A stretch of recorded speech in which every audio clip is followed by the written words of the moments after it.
From Studio A at the USC Annenberg School, this is Tyche Jones, your host from the Paradigm Podcast. Today, we're speaking to David Albertson, Professor of Religion at USC and the Executive Director of Nova Forum for Catholic Thought. Please welcome our guest, David Albertson. To start off, I want to ask you a starting question. Why is it important for us to think about and discuss ethics, or is it important at all? Well, thank you for the invitation to speak. Yes, I think it's important. I would say we're already making ethical decisions in every moment. Like, should I respond to an email from a former student? Should I show up on time, etc.? And so ethics is just a chance for us to think with more responsibility, more systematically, and in a more integrated way, taking into account all the different spheres of life or different commitments we have, different relationships we have. And as you're a professor of religion, you study theology, I wanted to ask you, like, if you were to define it, what is religion? That's a big question. It's much contested in religious studies. I think most scholars now wonder if it's even really like a substantive thing, or whether it's a label that we use to point to things that kind of look similar. Some of the ways we talk about religion still bears uncomfortable similarities to the ways that Europeans described different ritual practices of indigenous people in colonial encounters, and have this sort of said, these things all look the same, and they all look kind of wrong to us as European Christians. And because they're basically wrong or false or idolatrous, we can kind of compare because they are essentially all idols, and then we can kind of have a typology of what these other people are doing. That's not exactly what scholars of religious studies do. I hope I don't do that when I'm studying religion. But I think maybe if we looked 50, 60 years ago in the discipline, the strong comparative impulse to make sense of religion by comparing different features. This is a sort of religious architecture. This is a religious ritual. This is a religious authority. This is a religious text. Has some echoes of that. So I think what's happening now in the field is scholars are kind of doing a history of their own discipline and interrogating the position of the observer or the scholar in making that gesture, comparing. Do you think there's a connection between, I think there is a connection between philosophy and religion. And what would the distinction between the two be, especially if you're talking about philosophy of being and the nature of being and stuff like that, and religion? And what are the, where do they intersect, and where are they different? That's a good question. I would distinguish, maybe we can do three distinctions: religion, philosophy, and theology. A word you also brought up before. Yes. So first of all, religion, I think one sort of helpful, this is a longer conversation, but one kind of back of the envelope definition is religion is what people are just doing. It's like the language that you speak. It's like I'm speaking French or I'm speaking Korean or whatever it might be. But then the grammar of that maybe the native speakers are not even familiar with because they're just living it spontaneously. The grammar is like the theology. Okay. Which the grammar of a religious system is theology. It's the sort of background, beliefs, ideological commitments, definitions of who the gods are and where they live and how they act and how we know about them and all those different ideas. So the religions, you might just sort of enter a temple, light a candle, say a prayer, leave. But then you have to ask the kind of grammarian of the religion, the theologian, what was all entailed by that action? What kind of gods? What do you know about the god? What's the god's name? Did the god write a book? And so forth about that. So the question, I think, at the sort of that's more parallel is not religion and philosophy, but theology and philosophy. Theology, two different sort of ways of thinking about ultimate things. And the distinction I would make, although this is still fraught and this is kind of entangled with histories of Judaism, Christianity, Islam, which are so influential still today, is philosophy aims at the immanent, that which we know through our finitude, that which I know in my body, that which is in space and time. We used to call this the realm of nature, but now we affect nature, so it's hard to keep that distinction, but let's say nature. And then the other realm is sort of looking at the transcendent, the eternal, that which makes a claim to somehow escape, maybe temporarily, our finitude, right? And peak above. Maybe the supernatural. and that can be the domain of theology.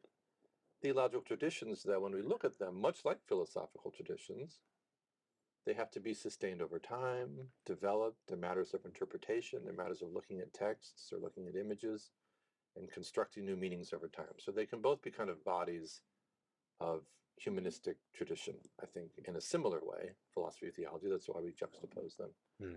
But philosophy's concern is, how do I just stay in this world? In other words, what is it that I can share with everyone, regardless of whether they're in my religious community, they share my point of view? But what do we share just as humans? The philosophical. Okay. So if I were to try to summarize what you're saying, the philosophical deals with the nature, which is true for everyone, whereas theology tries to deal with the supernatural, which is something above nature, and it might be. Yeah, subject to, I mean, this is now switching back to sort of specifically Christian language, which is the dominant, I mean, the Christians in medieval Europe constructed this nature-supernature division, which maybe isn't even wise for Christianity, but just that's something that we're a little bit stuck with, I think, at the moment. But yeah, so in the community of faith, there's an act of faith that gives certain authority to certain revelation. And on the basis of that first action, then you step into a circle where you can enter into this theological discussion with your particular group instead of a philosophical discussion with all human beings. Okay. And I used to think theology was more geared towards just the Christian tradition, but is it not? Is it if you're talking about, say, like Buddhist tradition, would you still call that theology if you're looking at it The from that term perspective? originates pre-Christian in Greek philosophy to discuss what we can say about the gods, what we can logos about the theos, theology.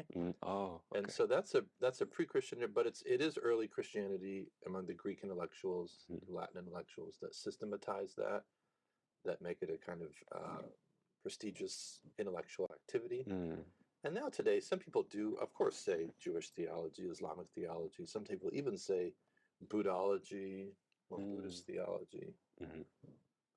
It's the status of the God in Buddhism is a complex one, but people loosely say that. There's even a discipline that emerged in the 80s and 90s called comparative theology, not comparative religion.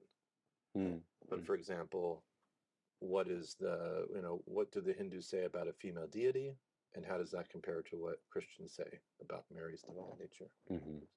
Okay. And I think theology, religion, philosophy, they all try to deal with the theme of ethics and morality.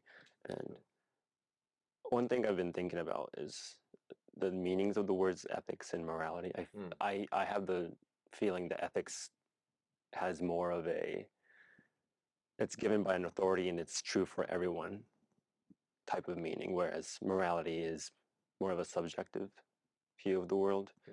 Do you make a distinction between the terms, and is there a relationship between the two if there is a distinction? That's a good question. I think most people use them interchangeably. I think ethics, as a matter of fact, unless I'm mistaken, is an older term and means something more universal. Morality, at least as I hear it, takes a step toward custom or a particular cultural assumption or a kind of practice of this in-group versus that out-group, my morality versus your morality. Maybe that's what you're saying, that is kind of more subjective in that way. But yeah, I think I probably stick with ethics, which sounds more reflective, more subject to historical discussion, philosophical discussion, and morality almost sounds like it's an assertion. Or it's making a claim about something being right or wrong. Also important, also interesting, but I would never teach a class on introduction to morality, but I would teach a class on introduction to ethics. Is there something about ethics is more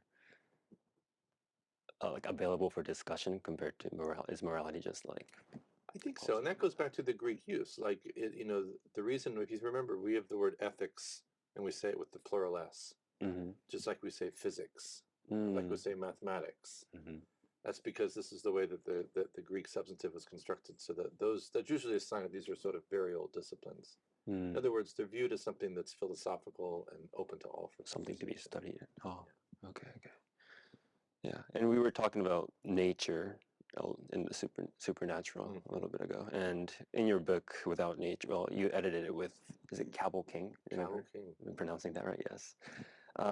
Referring to the technique of mountaintop mining, you state that moving mountains, once the measure of faith, is now an everyday practice. And I feel like this is a powerful example of how humans are growing to be more and more capable of stuff that was previously in the domain of gods or nature, spirits, stuff like that. And do you think as our technology enables us to do things like that, does the nature of being human change as we approach what we was previously considered something like supernatural? Does the nature of being human change? Yes. I think, there's one author I admire. I think he's still alive. His name is Carsten Harriet. He taught at Yale for many years in the architecture school, but also philosophy. In architecture as well? In architecture as well. Okay. Yeah, he's quite a scholar. And he suggests that in the 20th century, the more that we experience the technological strength of humanity to do these amazing things, and this is even before he's observing people writing in the early 20th century, let alone what's happened in the end of the 20th century, now in our 21st century, about technologies that are world order technologies. He suggests that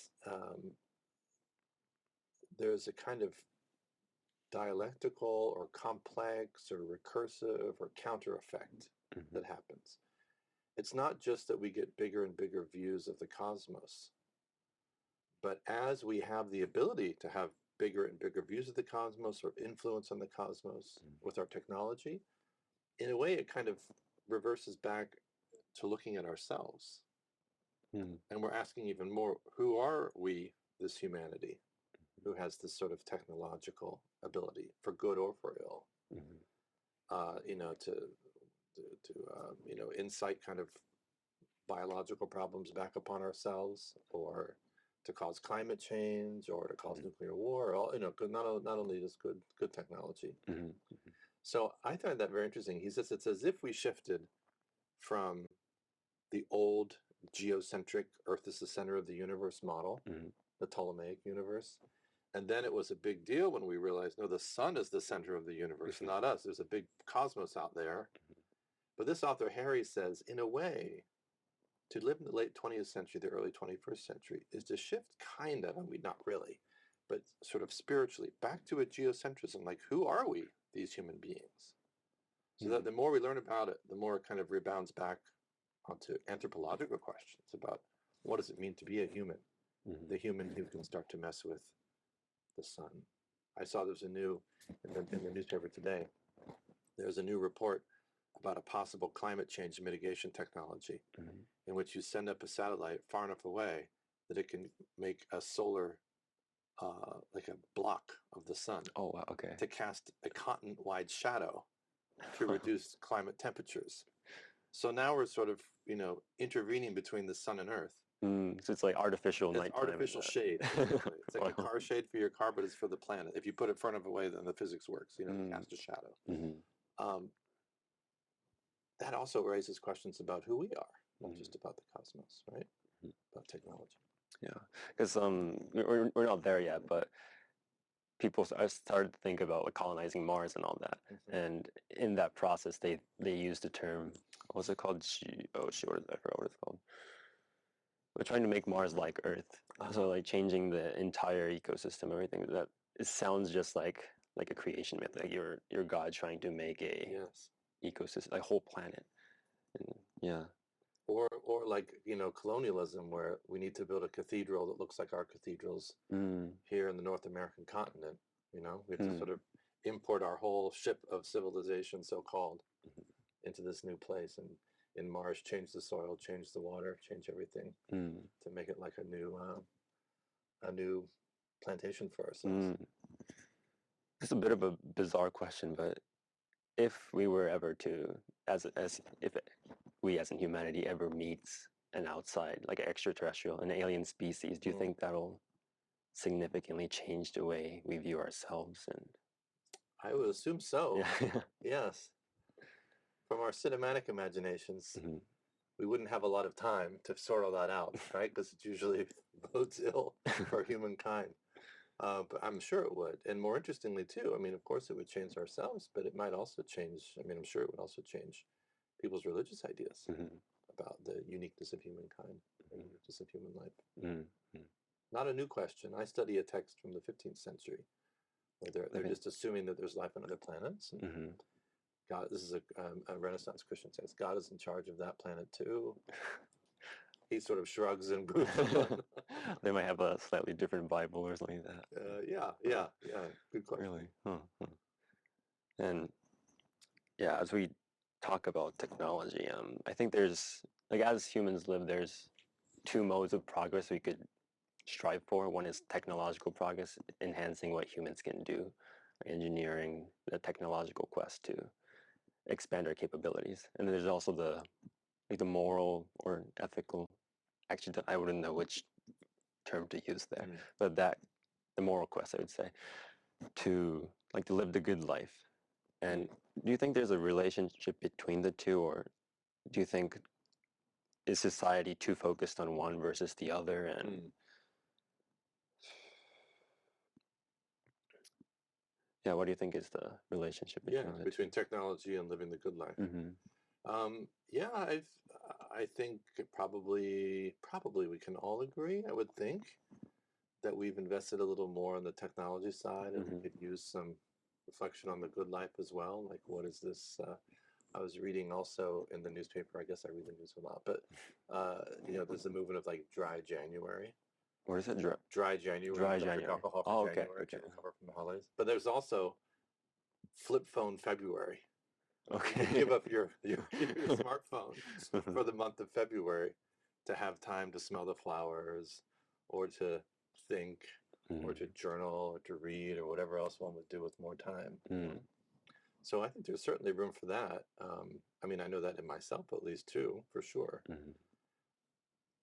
Maybe one idea that can help us think about that, the philosopher Martin Heidegger in the 30s and 40s in Germany talks about what happens when you use a tool. When you use a tool, it's useful. It helps you get something done. And it helps you get something done in a sense that you can kind of ignore the tool in a way once you have it, right? I need something, there's a nail that's in the wrong place, or I grab my hammer and I start. And as I'm hammering, I might have some intention on the nail, but I'm not really thinking about this extension that I have in my hand, because it's become part of my just native experience of the world. So he says technology is also a way of forgetting. Technology helps us to get something done, but it also induces a kind of oblivion where we forget what we're doing for the moment. This is the effect of doom scrolling, we would call that, right? You sort of like, how long have I been? Oh, I've been doing this for 40 minutes. What happened, right? Because you just sort of get immersed in that. So that maybe is attention, just at a very fundamental level. But the more complex our technologies get, Heidegger would predict the more forgetfulness, the more distraction, the more oblivion we have built into our experience of the world. Is that oblivion also just for the tool we're using? Like, we forget about the hammer, or is it also about what we were intending to do with it? Well, maybe it depends. Probably not. I don't think he means like I pick up the hammer and now that I have a tool, I forget, wait, what was I supposed to hammer? I don't think it's that. I think that just in the experience of a tool, it reveals something, something new I can do on the world. That's what technology does. But it also conceals something at the same time. And it can be a very fruitful revealing, concealing. But if we're concerned about like our awakeness in the world, our reflection, which ethics requires, I think, right? A kind of, you have to have some periods of pause and reflection. And maybe our experience, our technologies are getting so world consuming, even just in our phones or our tablets, right? That we have less silence, less solitude, less of the things that promote that kind of reflection that's important for the ethical life. Like, historically speaking, do you think we were more reflective on human nature and thinking about how to live and all that in prior centuries than in this after since the Industrial Revolution and since the technological expansion? Do you think there's been like a as technology increases, do we think about how to live less and reflect less? I think that's probably safe to say. I mean, lots of cultures, lots of centuries, lots of exceptions. And maybe we also had more time then to think about how much my tribe hates that other tribe, and we're going to sharpen our tools, to go after the it's not necessarily good outcomes of that reflection. Right? It could also be, and maybe part of the reality that we experienced too was, from our perspective now, like a lot of needless death and suffering. A lot of us don't experience that a lot. A lot of sort of technology has a function that can be a wonderful thing of blocking us from needless death and suffering, from now curable diseases and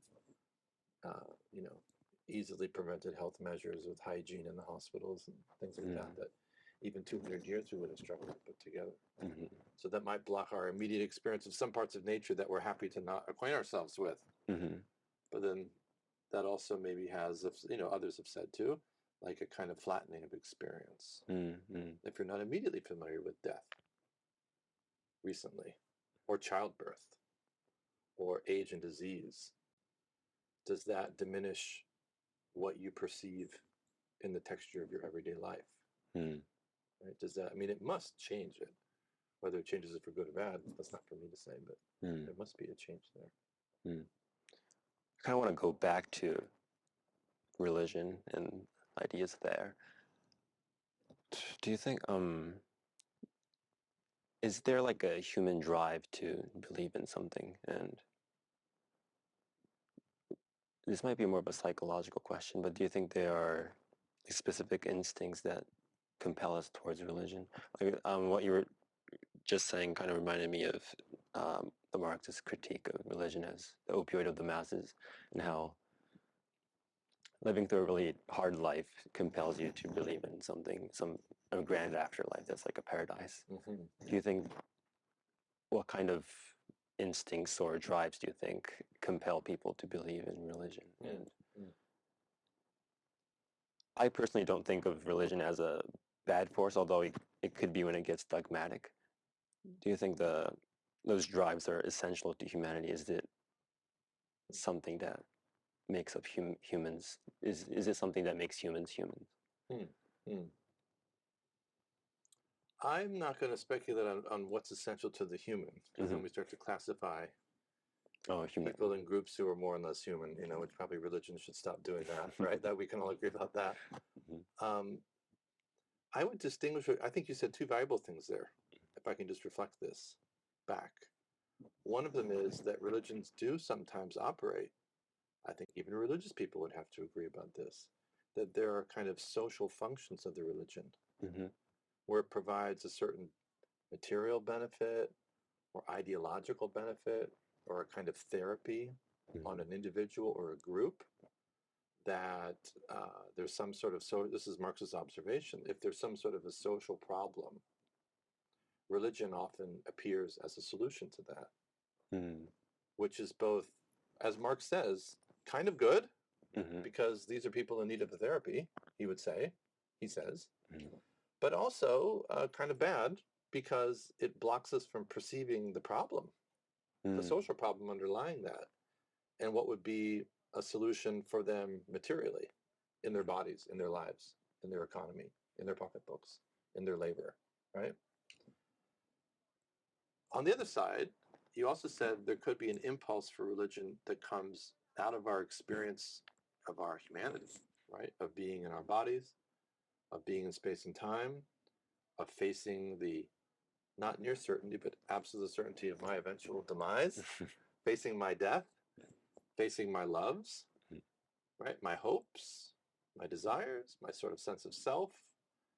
And that configuration of concerns moves out, I think, we can maybe agree, beyond that there's sort of a hunger or a thirst or a desire that goes beyond the limits of us as finite people. We laugh about the death instance because we don't want to die. I would like to keep going. I don't know forever, but for a longer than For a my long time. allotted, who knows what years, Mhm. right? Like a little bit more would be nice. Mhm. So I have a desire for that. I have a desire for all of my loves to continue. Mhm. Not my taste, but like my people and my relationships, right? To continue and to be great and to be without conflict, to be without pain. And I want all of their lives to go on without pain. So I have all these hopes that I just wake up with every morning Mhm. that stretch way beyond what my finitude and my body is going to deliver. Mhm. So that is naturally a kind of yearning beyond the finite, beyond the natural, into something beyond, which seems, I think, we can, if everyone agrees with what I just characterized, like, which seems sort of built into the human experience to yearn Mhm. for something. So many people in different religious traditions, at the theological level, have said there is something like, and this is, I think, an unfortunate term, but it's the one we're stuck with, a religious sense.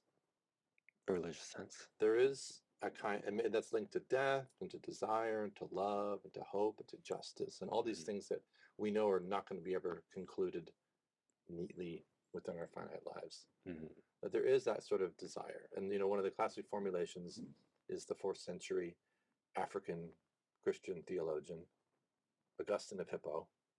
Mhm. Speaking about his own life, he says, "My heart was restless until it rested in God. I looked for God in all these finite things," he says. Mhm. This is his story, his autobiography. And none of those finite objects were a kind of sufficient container for my loves and my desires and my wishes and my hopes until I found this, so to speak, infinite object or infinite recipient of my loves and desires that he calls God for him. And that's one picture of what religion is. But then the other one, I think, is not necessarily, I guess what I want to say is it's not necessarily in conflict. The idea that those sort of drives, which are then native in the human being, can also be used by nefarious people or just by unfortunate large social systems structurally Mhm. to generate misplaced hopes or Mhm. misplaced desires, which can operate as a kind of temporary therapy for some social problem, Mhm. some social fracture in real life. Those aren't necessarily contradictory things, right? They can Mhm. have both hands. Mhm. Yeah. So the instinct is there, and then it can be geared towards the Yeah. social problem. Oh. I remember you talking about Alasdair MacIntyre. Am I pronouncing his name right? Yes, that's Yes, right. yes. And Good memory. his book After Virtue, and I read a little bit about the book, and he talks about how the Enlightenment philosophy, I think he calls it the Kantian middle, is no longer viable, and that we have to pick between Aristotelian virtue ethics and Nietzsche's aristocratic ethics. Could you start by explaining what the three are, and then maybe get into what MacIntyre says, and then maybe your own views on the issue? Sure. Yeah, I arrived at USC and started just teaching what is history of Christianity and a class on history of ethics, and then I started teaching this class that you were part of, where we start with Kant and then Kierkegaard and then Marx and Nietzsche, so 19th century really transformative philosophies about God and does God exist and what does that mean for ethics and so forth. And I just find it hard to disagree. Many people do, but I'm very persuaded by MacIntyre's narrative. And so, as you alluded to, the narrative goes like this. There used to be a way that was more integrated than what happened in early modernity in the 19th century, and more sort of robust and also more flexible and more porous, that we call, and this is not an exciting term, but Aristotelianism. What does that mean? It really means virtue ethics. A good modern translation of that is like excellences, dimensions of human behavior, or even better term, like thinking about Martha Nussbaum, the great American philosopher, capabilities. What are things that I can do in the world? Can I do them well? Can I love well? Can I contribute as a citizen well? Can I be a good father? Can I be a good spouse, etc.? Am I a good violin player? Am I good at making omelets? There's a sort of an infinite range of things. And Aristotle focused his ethical reflection on asking, how can I be better at being a human? How can I search out for my own happiness in community with others? What practices am I already involved in that I can be reflective about and ask, are these making me more excellent? Are they making me more the opposite of virtuous, vicious, the other way, regress, Vicious. vice and virtue, vicious, virtuous. So this is sort of he has a whole sort of loose system of things, and historically speaking, Judaism, Christianity, and Islam, from, let's say, to be really crude about it, 0 to 1500 CE, all agreed that this system helped them be better Jews, be better Christians, be better Muslims. And so we see sort of a fusion of those three different Abrahamic religions with Aristotelianism. What modernity represents in the 16th century and the 17th century, then in Kant's 18th century, and then Marx and Nietzsche 19th century, what that represents is, starting with Kant, a decision against that for some other very good reasons, like religious warfare in Europe between Protestants and Catholics, good reason. A sort of restoration of the full menu options of classical antiquity, not just Aristotle, but what about skepticism, Stoicism, Platonism? That's part of what happens in the Renaissance. So humanism, historical distance. So for various reasons, that whole sort of suturing of Aristotelian virtue ethics and Abrahamic religions is called into question. And this is a lot of what Kant gets done.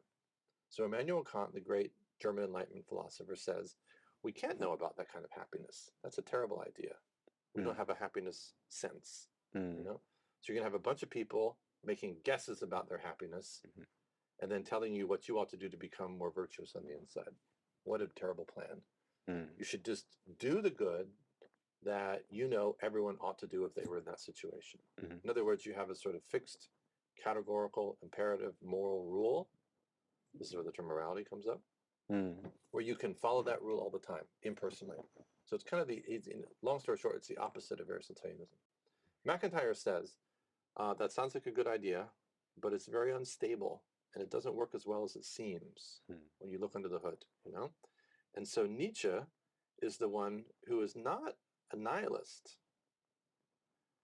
and not trying to tear down morality, but pointing out, which if you read Nietzsche, I was just reading him this week with my graduate students again, that Nietzsche's main enemy is Christianity, but it's also Kant.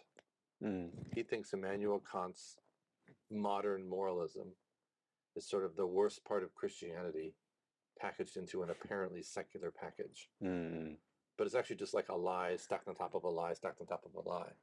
So like a sort of a polite secular liberal who's in favor of human rights and works hard at their science and has a yard sign that says, in this home we believe in science and all that.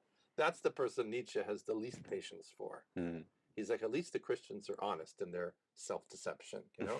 But Kant is like even deluded that he's doing that. A sort of polite, secular, liberal, humanistic tolerance. So Nietzsche would see Kant as a secularized Christianity without all the essence pulled out. That's right. That's right. But therefore all the more dangerous. Sort of makes all the same mistakes, but claims that they're not even religious. They're just sort of a truth of reason. And really it's a secret Christianity that Nietzsche has no time for. So MacIntyre says, look, let's look at our situation. Kantianism is no longer tenable after Nietzsche. That's a big supposition on the table. That's a whole other conversation. But that's what MacIntyre says. Right? So he just sort of says, you know, I actually agree with Nietzsche that this sort of Kantian settlement of a secularized religiosity doesn't really work. That means our options are Nietzsche's amoralism, where he says, and I'm basically quoting, in a book called The Antichrist that he wrote, Nietzsche wrote, what is it to be good? It is to be strong. What is it to be bad? It is to be weak. So he completely transvalues moral values into strength, health, animal force. That's his project, right? So we either have that, which maybe some of us would hesitate about, but we don't have the Kantian option either. So MacIntyre says, and he has several books trying to explain why he thinks this is the case, but he makes, I think, a strong argument that the best way forward is not Kant and all of his particular legacies, and not Nietzsche giving up on ethics, but going back to this more stable, poor system and updating that pre-modern Aristotelianism into what he calls neo-Aristotelianism. And also not like a great slogan for the car, but an updated virtue ethics about what are capabilities. And that comes now the catch is, and I'll stop, but the catch is that means for Aristotle, and MacIntyre says it too, we have to have some definitions about what is a human being. So we have to make some commitments. But once you make those commitments, it's a more flexible, sustainable kind of ethics, better than Kant, better than Nietzsche. Why is there a need to, what does it define what a human being is? Yeah. The sort of premise of Aristotle is you're trying to become better. You're trying to actually improve and gain more capabilities, to become more excellent. That's what virtues means, to become more excellent. And so the ultimate question is to become more excellent, not just at making an omelet or playing the violin or being a father, but to become more excellent at being a human. So you have certain criteria, like I can go apprentice myself to a violin master. And I say, whatever he's doing, I'm going to start doing. And I can go apprentice myself to, someone who's charitable. I say, whatever she's doing, I'm going to imitate her. And by imitating, I'll acquire those practices and habits myself. And I too will be socially just. And I too will be excellent at the violin. But you can see where this is going. You need also a model that says, who is the excellent human? Who is the excellent human? Who should I pattern my life's behaviors as it's integrated? And Aristotle is very interested in integration, not just your sort of love life, and not just your sort of cultural life, and not just your intellectual life and your private interior life, but yourself as a whole package.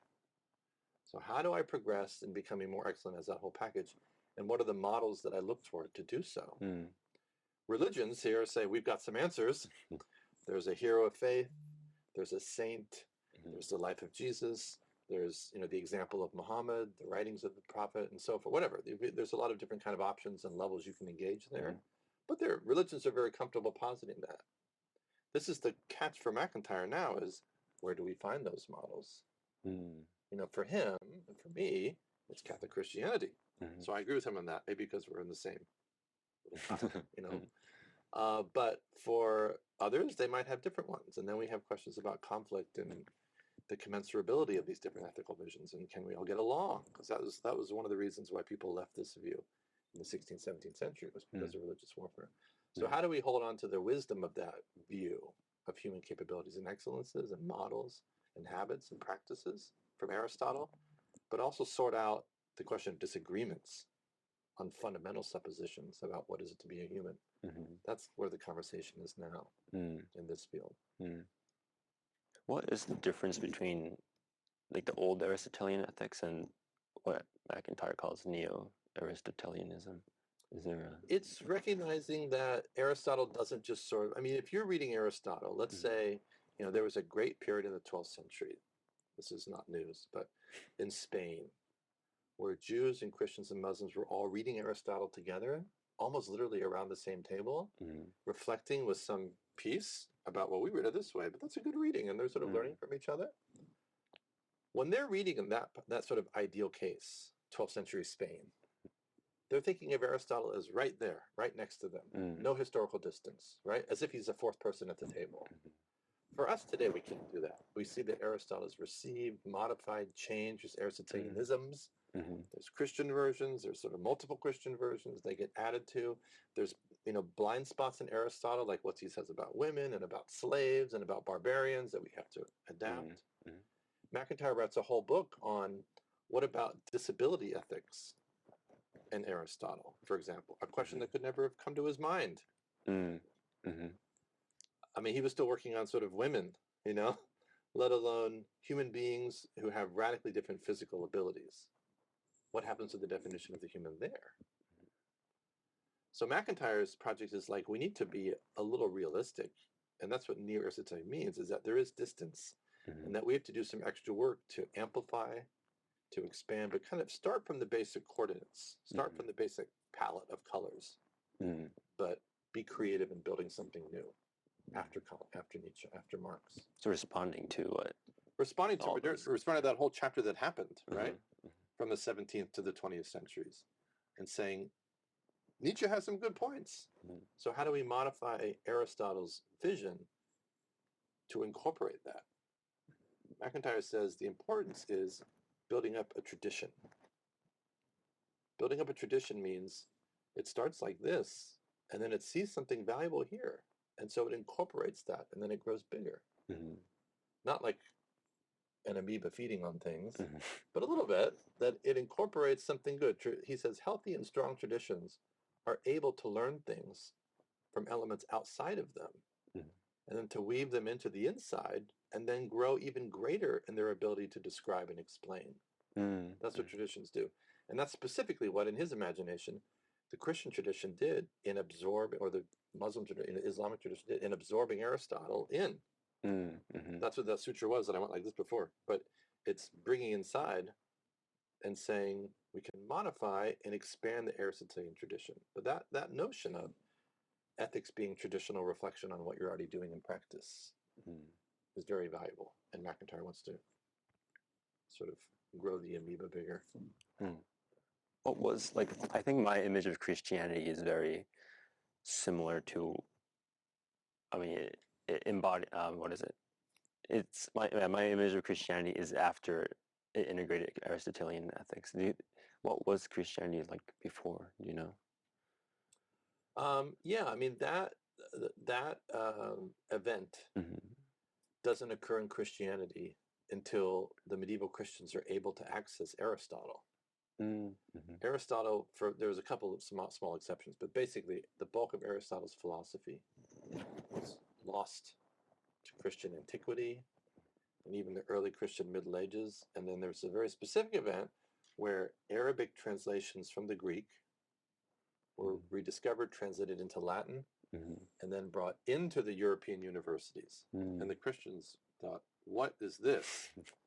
And some of them said, this stuff is awesome. Let's change what we were doing. And maybe we don't need that Christian revelation anymore. So there was sort of a radical Aristotelian camp. And then there were some who said, wait. The old way, that's interesting, but the old ways are better. And then there was a sort of middle camp that was actually the most controversial in the time that said, let's try to fuse these two. People said, and both sides said you can't fuse these two. And Thomas Aquinas said, I think I see a way to fuse these two. So this is what happens in the 13th century in the University of Paris, where Aquinas, and then not just him, but others, this is a big deal to try to put these two systems together. But it doesn't happen until the 13th century, which is now, it sounds kind of late. Like, what were they doing the whole other time? There are different influences, mostly Platonism. This is a sort of epical shift toward Aristotelianism, which holds for a couple centuries, and then in early modernity seems less credible. And that's what we call the Enlightenment. Does Aristotle say that when we think of excellencies, like what a virtue is do we have a sense to identify that, or is there like a method to identify what is good? I feel like excellencies, I'm thinking about Nietzsche and his idea about it's good to be strong. And I feel like there is a bit of a connection between that and it's good to be excellent. Yeah. And if you misidentify what good or bad, good or evil, if you misidentify that, you could easily have Nietzschean ideas versus Aristotelian. Yeah. Is there like a connection there? No, I think you're absolutely right. So MacIntyre says the same point you just made, that there are some of the calls for a kind of stronger way of being human in Nietzsche sound like the cultivation of excellence in Aristotle, being able to do things. Like Aristotle would be like, do you know how to ride a horse? Do you know how to change a tire? Do you know how to run the bases in a cricket match? Whatever it is. The more of those things you can do, the better. You want to have a sort of full humanity, flourishing, is his word. So there's a parallel there. But Aristotle has three ways that we can identify, and he makes this sort of strong claim, what a true human excellence is. So he says, if we satisfy these three things, we really can say this is a true human excellence, which is kind of a big headline, right? And they interlock, and it's going to sound a little relativistic, and that's part of the flexibility of the system. One of them is you look for a model of someone in your community who embodies that excellence. That sounds relativistic. You could be in a lot of different perverse societies, where someone is doing something evil, but we hold them up as, okay, so that's true. A second one is it the mean between two extremes? So the classic example is not being foolhardy, but not being cowardly. We aim to be courageous.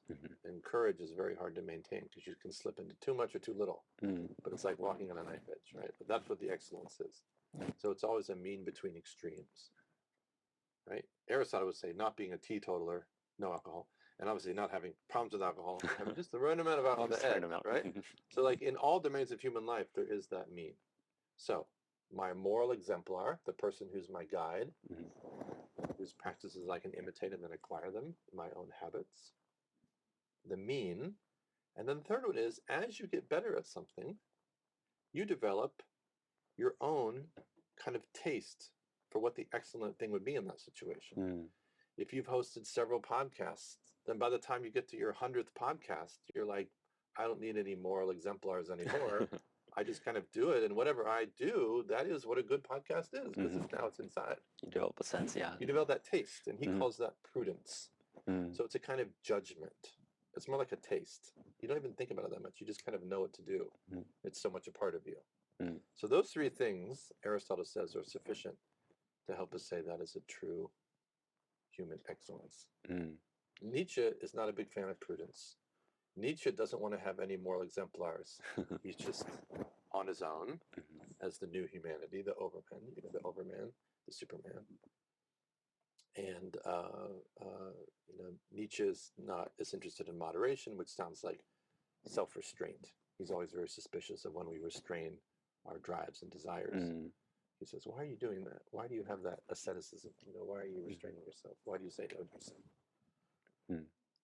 Does Nietzsche have is his view on morals and ethics, is it like subjective, do whatever you want to do? Is it that kind of ideal? What does he say? He's, there's a great book by the American philosopher Alexander Nehamas. It's called Nietzsche, Life as Literature.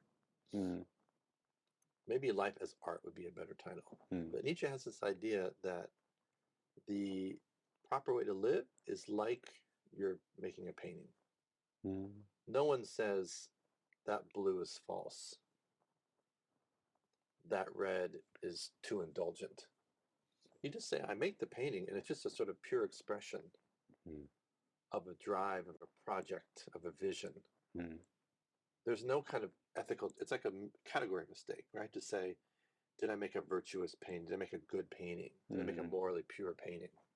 I just made a painting. And that's kind of what Nietzsche says, like you just live out of those drives. You should just, and every time you hesitate and you have a desire that you have a check on, you should ask, why are you doing that? He thinks eventually it comes down to a kind of self-violence, which leads you eventually toward a kind of nihilism or an over-domestication of the human animal, Nietzsche says. Yeah, I remember in our class we talked about how when we restrain our drives to do something out to the outside world, we end up harming the instinct comes back, and then we end up harming ourselves with that. Right. Like a caged animal, beating, or he says, blooding its head against the bars of its own cage. This cage that we call moral responsibility. Now, other authors have read Nietzsche, and even MacIntyre might suggest this and say, there are moments of moral self-restraint that take incredible strength. Imagine a loved one is ill, is in the hospital, and it turned out it's a long-term condition, and you're there with them by their side of the hospital for years, and your whole life is sort of being consumed by this commitment to stay with someone through their suffering, and then maybe they no longer recognize you anymore, and you still commit to staying there. I mean, that is a moral commitment that is self-limiting of what you really want to do, which is get up and run away. That takes incredible strength. And for Nietzsche to say that's a sign of weakness, that kind of strange credulity at that point, right? Does Nietzsche talk about how to relate to each other at all? When, like, if each person did what they wanted to, obviously some conflicts would arise. Indeed. Does he talk about that at all, or is it just like... He is aware of the problem, but he doesn't think the solution is what he calls to form a herd. He said the weakest cattle always form the biggest herds. And so he's always looking for sort of, an absolute experience of freedom, what he calls like the cold mountain air. You're up hiking without or above everyone else. But I think it's also important to say it's not just like he forgets to talk about the social, or he forgets to answer the question, well, what sort of chaos would arise if everyone just said, I'm going to resolve not to pay my taxes. That's my own existential project, and I'm going to be a Nietzschean, and I'm going to go to jail or whatever. So he's not talking about that, but I think he is saying part of the sense of moral responsibility that we feel, which he says is like the caged animal hurting itself, is my tie to you or to anyone as part of the same human circle, part of the same human universal. Kant's philosophy is all about we all can act in the same anonymous voice of what one ought to do because we're all inside the same circle. And we need to remember that. We're not divided up into Protestant humans and Catholic humans or whatever the warfare was in the 16th century, the 17th century that Kant was remembering. But we're humans first. And Marx is talking about the human universal and that we're a kind of species being where the social comes before the individual. I belong to the human species. Like there's no individualist bee. It's like a bee species of which there are some individual bees. It's the same with the humans. But Nietzsche departs from both of them, in effect saying, we don't need that human universal. So it's not just a sort of individualism, like American cowboy individualism. I don't think that's what Nietzsche's saying. I think he's saying, if we want to escape the traps of constant second-guessing moral responsibility, what he calls self-hatred, that comes with the obligations of the moral life, to restrain desires, that is tantamount to, the other part of that is, letting go of the notion that we're all part of the same human family, that I have an obligation to you as another human. There is no universal. He lets that go, and that dissolves. What if in the future there's a sort of technologized humanity and a kind of 1.0 humanity? What if in the near future? What if there are designer humans and then like 3.0, like an Apple, phone coming out? There's like the super humans, and we're kind of living different realities at that point. Nietzsche would say, that's what I'm talking about. But also let go of the human universal. So it's much more fundamental, sort of fundamental of a component of his vision for the healing of humanity. He says the healing, the problem is the restraint of, he would say, being reduced to the lowest common denominator of the weak, the suffering, and the pitiable. That's what's causing the nihilism of modernity. To heal nihilism, you have to let go of that circle and let the human dissolve into multiple phase. The overhuman, the super. That's what the Ubermensch means. The next human. So now we have a better sense of like what that might look like in terms of genome technology or whatever horrific thing. So I think you mentioned how in Kantian ideals you have an anonymous human, and everyone would act like that person. So there's like a prototypical way to act. Would Nietzsche have the same thing, or is it you follow what you want to, and that might look different based on each person? I think that's right. Yeah, I think that's right. Your responsibility as a human is to create what your humanity is. Anytime you look to a model, that's a moment of self-restraint. That's a moment of putting someone in authority over you. Even Kant says, don't do that anymore. Kant's the first to say, don't put anyone over you in authority. That's heteronomy. You have to find that strength within, but you have to find that strength to know and to sort of enact the anonymity of being as one ought to be. And Nietzsche says, that's messed up, because you're sort of looking at what you could do with your own creative human existence with your one life, and you're systematically looking at your happiness and saying, I'm not going to choose happiness. I'm not even going to choose particularity. I'm just going to anonymize myself. And Nietzsche says, what kind of pathology is that? Just be creative, right? If you're not going to have an authority over you. Aristotle says, look, we all have authorities. It might be a celebrity. It might be a football player. It might be like, who knows what, a friend you admire, whatever. But there's going to be someone. That's just the way we are as humans. That's how we operate. So let's embrace that. Let's be more deliberate and conscious about the moral exemplars that we apprentice ourselves to make sure they're not celebrities, or someone more worthy of our time. Yeah, I remember Nietzsche talking about like the will to power and how that underlies all human drives and instincts. Do you have an idea for what the will to power is? Like, could you describe it? It's something like, the life force that every animal has. And the life force, and Nietzsche would say the most fundamental human pleasure, which is strength, which in a world of conflict and other animals out there, it might be expressed as strength over others or domination. The strength, the pleasure that comes in dominating another. Lots of writers have talked about this. Usually that's in the category of the vices, like Augustine calls it the lust to dominate, the libido dominandi, as a sort of one of the three principal moral failures of human beings, my desire to secretly dominate others. And Augustine even sort of starts to suspect, what is there in me that might secretly be wishing to dominate another? When I teach a class, do I teach it really well that day just to show how smart I am? Just as a secret wish, not as an act of charity to my students, but as a kind of, there's that drive to dominate. And Nietzsche says, so we all have that drive to dominate. That brings us pleasure. That makes me feel strong. That is my will to exert my power. And Nietzsche says every mistake comes from denying that fact. So just fess up. Just own it, we would say, And that's what he says is the will to power. So it's not so much like an injunction. It's not like you ought to do the categorical imperative. It's like you're already doing the will to power. You just need to recognize it and admit it and move on and embrace that. As Nietzsche says, I am a proud immoralist.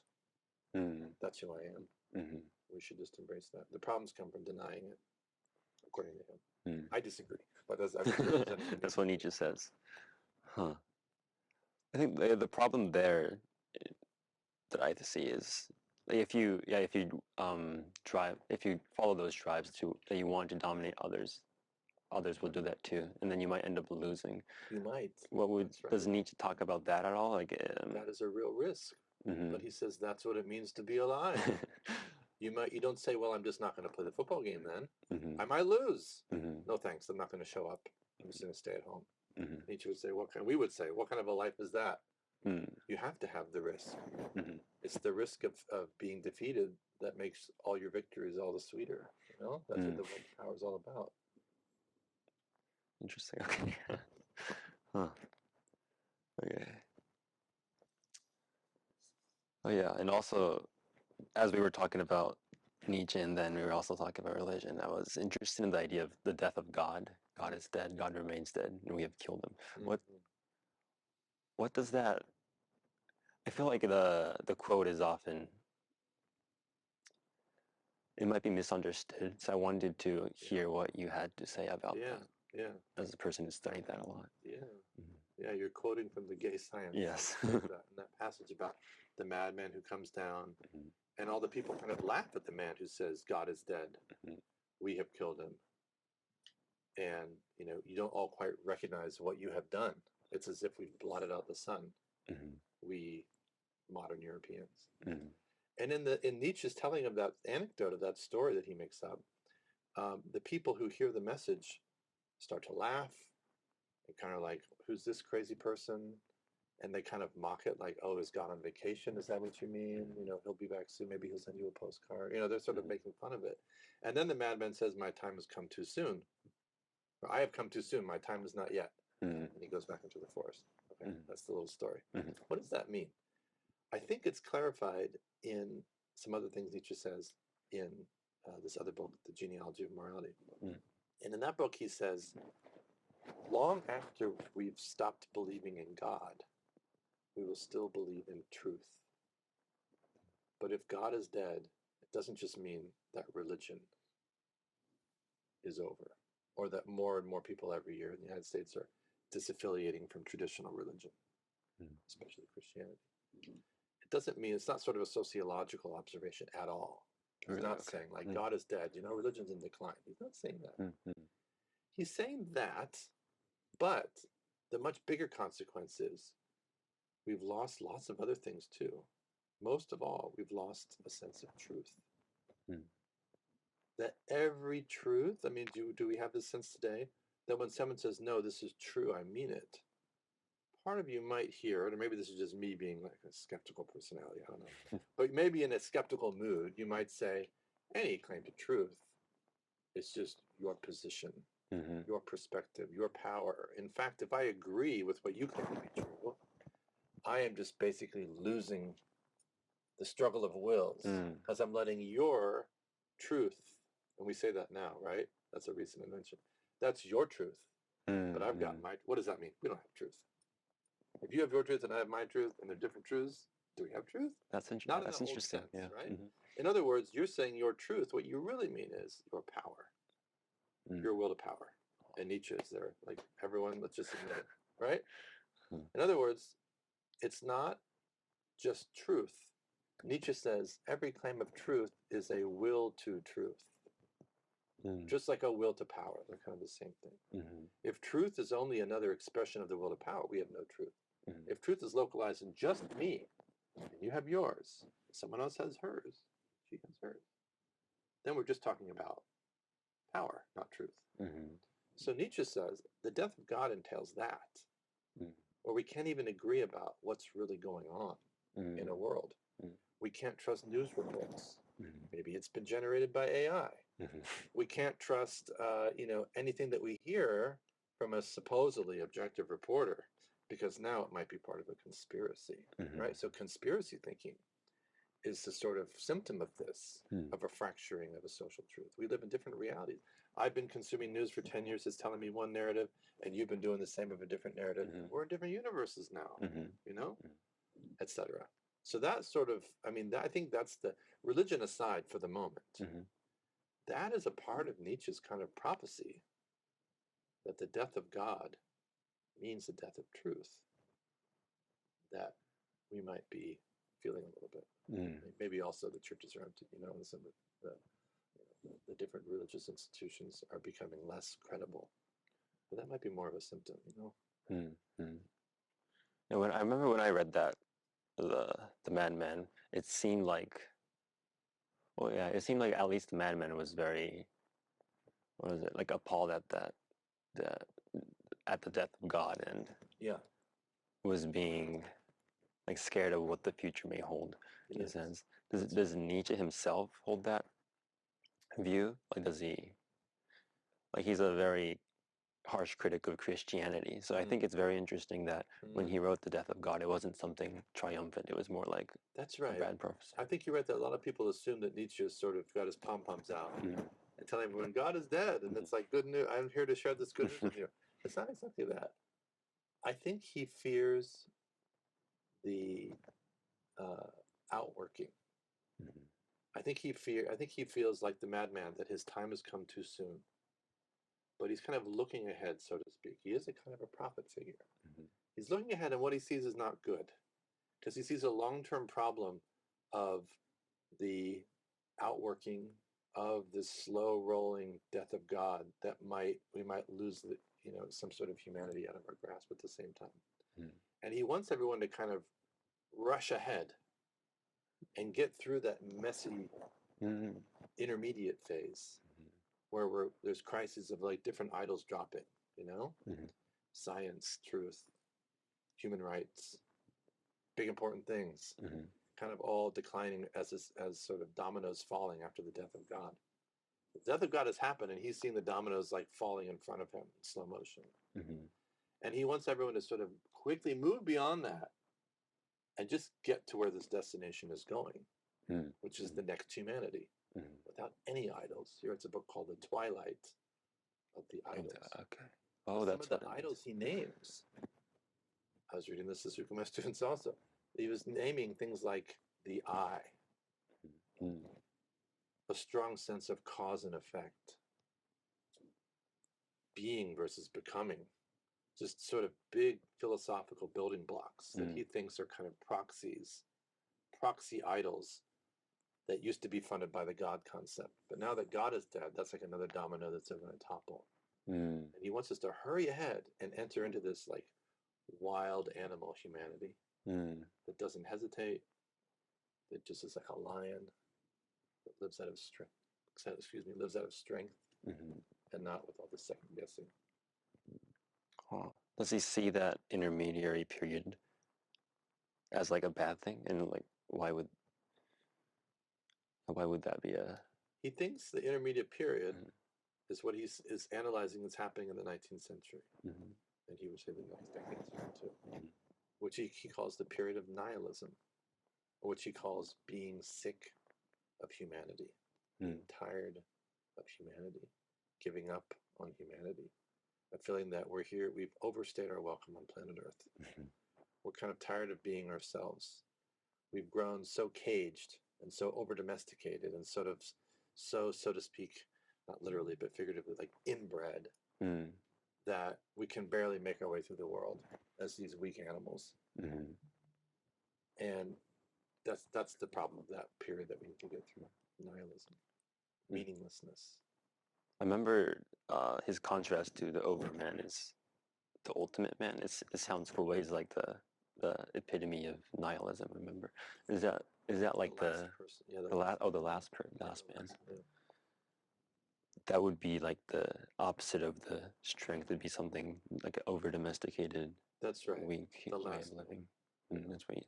That's that figure of humanity in the period of nihilism. So he's like, to move out of this, we have to find this new strength. Interesting. Okay, I think we have to come to a close soon. So I want to ask you some closing questions. Do you have any books that have influenced you throughout your life, either like personally or intellectually? And I would like to ask if you have any that, like, especially that might be influential to people around my age. Well, a lot of these books that we've discussed, I mean, I first read in college, and I was planning to become a medical doctor. Really? But I simultaneously failed out of all my chemistry and biology classes, and then also read Nietzsche and Marx. And I thought, well, this is much better. So that's how I've ended up in this particular path in the humanities. So those are some of the books. I mean, to be honest, I grew up in a very religious home. I have sort of had that experience of a crisis of faith in university. And then my experience of reading sometimes maybe books that are too particularized and idiosyncratic, like, I don't know. I mean, I could name them now, but no one will know who these are. Alexander Schmemann, The Life of the World, Sir Theology, Intellectual Life, Parts of Epistle to the Romans Commentary. These are all strange little books in my particular path with my particular family history and then where I arrived. But I think those big thinkers, Freud, Marx, Nietzsche, Kant, they're the ones that kind of open up these possibilities for students, for looking at the world in a totally different way. So more than my own particular trajectory, I think that's why I like to teach that class, so we read some of those books. And the other lesson, though, in the course of reading it, which I try to emphasize in the class, is that they're incompatible. And they're all unsatisfactory on their own. So that the sort of upshot of the lesson is, which is the mature adult thing to realize, is that there are some really important thinkers that I should wrestle with. However, they're all unsatisfactory in some way, and they're all kind of incompatible. So I can't help but draw the conclusion that I have to take some responsibility to construct something. Because I'm already living in something. I'm already making choices. I'm already making decisions. I'm already in that ethical flow because I'm in time as a human being with other people around me.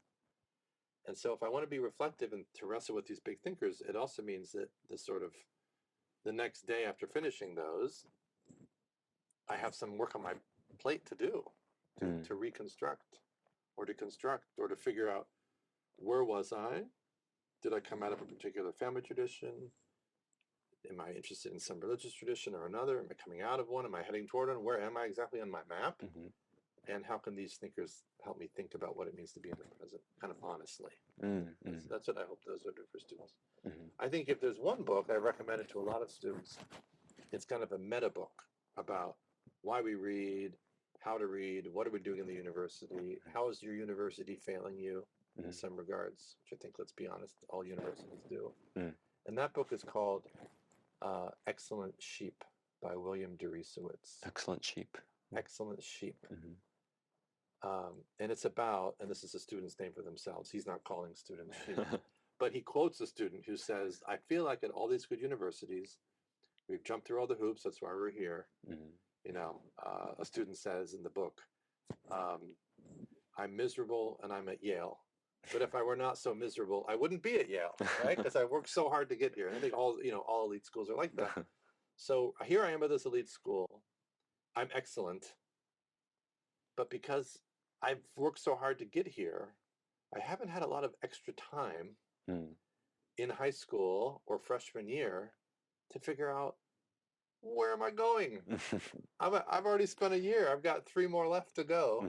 Here I am, let's say on the morning of your sophomore year, and you're thinking, oh my God, here I am. I've already burned through a quarter of my time, and I don't know where I'm supposed to go. So I'm like an excellent sheep. So his book is like, what can the humanities and good classes and good career decisions and sort of taking stock of what am I doing in the university? And how does it matter to my real life? A lot of it is just students talking. So I hope it connects with students. Yeah, I mean, I might divert a little bit, but yeah, do you think, I do feel like the cultural narrative right now is that STEM education is valuable, but humanities not as much. I think through my time at USC, you've been probably the best humanities professor I've been taught. Yeah, so I wish you had a richer compliment. So as a excellent humanities teacher, what do you think how could the humanities change to do better? Oh, I have some opinions about that. I think we have to talk about students' real life. Like I have colleagues who will teach the history of this or that, but what we don't get in the classroom, maybe, I'm not in those classrooms, but I'm just guessing, hearing reports from other students like yourself, is there's a question of like, why is this valuable?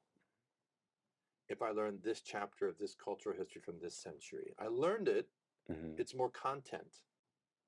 But the professors, for good reasons, for understandable reasons, might hesitate to talk about the meaning of that for your real life. And that's a big problem.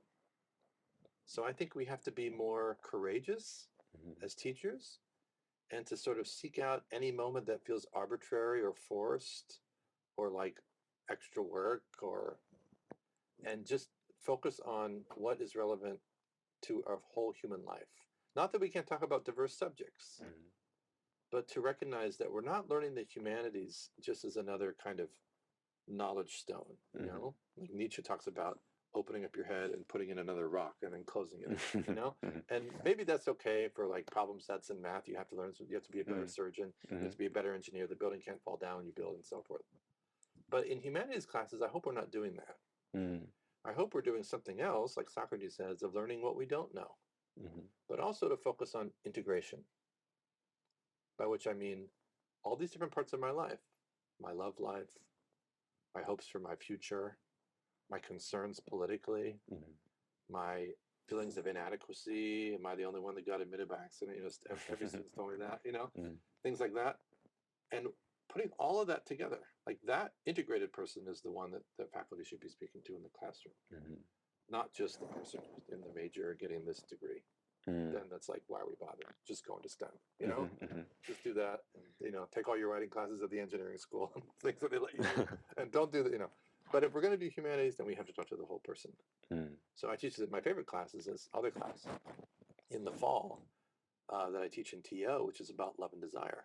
It's like different ideas of love and desire. And it's hard not to approach it as an integrated person because we all have our loves and our desires. But what's the history of that? There's actually, we can read about that. We can analyze that. We can jump into that and think critically and write papers about that. But it's about something that speaks to the whole person in our body and our mind.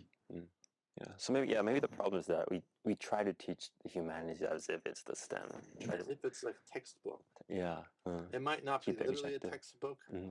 but it's like, here's another kernel, here's another knowledge stone to put inside your cranium. Mm. Maybe it will be helpful at some future point. And then students look at the options and they're like, I'm thinking not. You know, that's an interesting chapter in the history of culture from this continent, from this century. But I'm guessing it's not going to be useful. Mm-hmm. So if we sell it as useful, that never works. Mm-hmm. I think we have to say, this will be joyful. Mm. This will be troubling. This will be a book that I hope you never get out of your head again. Mm. You know, like the Kafka quote, a good book is like a hatchet that cracks open the frozen ice of my soul. Wow. That's what we should be doing, you know? So. Huh.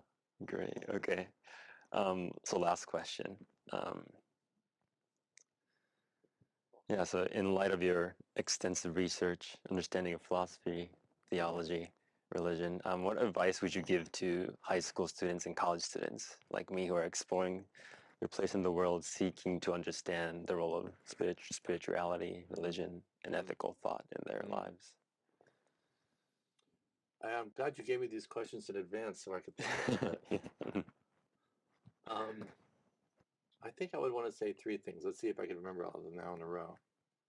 I see students coming in who are thinking about who are they going to be? Are they going to have a family? If so, in what tradition are they going to raise their children? These are like real questions that real adults worry about, along with like paying off student loans and paying taxes and showing up to work on time and all that stuff, you know, real life stuff. But these other things are important too. And I see students coming in, and some of them come in with some sort of a backstory, some connection to a tradition. And some of them come in looking ahead toward a new tradition they might want to look into that they'd never heard of before, that no one in their family's heard of, but this is actually quite compelling as a way to put together all pieces of a life. And I would just encourage students to look in both directions. The worst case is if you come in, you let go of one, and you're convinced that there's nothing else out there in front of you. And then you just sort of choose neither nor. That's probably the most common thing. Students who come in, they feel they kind of graduated out of their family tradition, and that they go into the world with no tradition. That's probably the most common. But I would encourage students to think about, you know, traditions as kind of ecosystems that we live in. It's just, you're probably part of a tradition. You may not be aware of it. Hopefully, good humanities education is like a feedback. You are operating within this tradition with these assumptions. You need to excavate these out of your mind and then examine them. And then if you want, put them back in or dispense with them.